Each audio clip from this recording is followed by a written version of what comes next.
এমনি ফ্রিতে পাস দিতেছে, এটা একটা ভালো কথা, কিন্তু অর্গানাইজেশন অর্গানাইজার ব্যাপারটা এটা ঠিক হয়েছে না। এক নম্বর কথা হচ্ছে যারা আর্মি কম, আমি কইলাম যে মধ্যে দিয়ে এখানে আমরা যখন আইছি তখন আমার সামনে 70-র মতো মানুষ আসলো, এরপরে 50 ক্রস করার পরেও কিন্তু লাইন আঁকাইছে না। কারণ কি, মধ্যে দিয়ে তারা ঢুকতেছে। এরকম ভাবে যদি সিঙ্গেল লাইন হতো অনেক আগে গেল।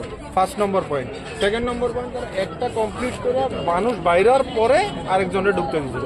তো দুইটা কাউন্টার আছে, পাঁচজন করো, দুজন করো, ইজিলি দেবো।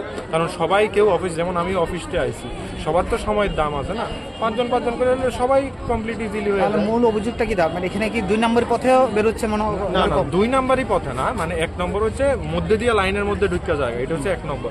দ্বিতীয় নম্বর কথা দেখেন আপনারা, একজন ঢুকে টাইনে টিকিট নিয়ে যখন এক্সিট গেট দিয়ে বাইরে হয়, তারপরে আরেকজন ঢুকে, এতে সময় নষ্ট হইতেছে না।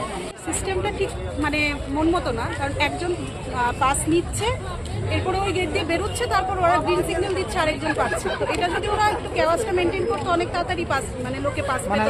সিস্টেমটা অনেক ধীরে গতিতে যাচ্ছে, অনেক ধীরে গতিতে যাচ্ছে। এটা যদি একটু তাড়াতাড়ি হতো, ওটা বেটার হতো।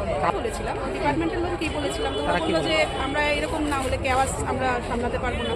এই কজনের কেওয়াসই ওরা সামলাতে পারছে না, প্রোগ্রামের দিন কি হবে তাহলে?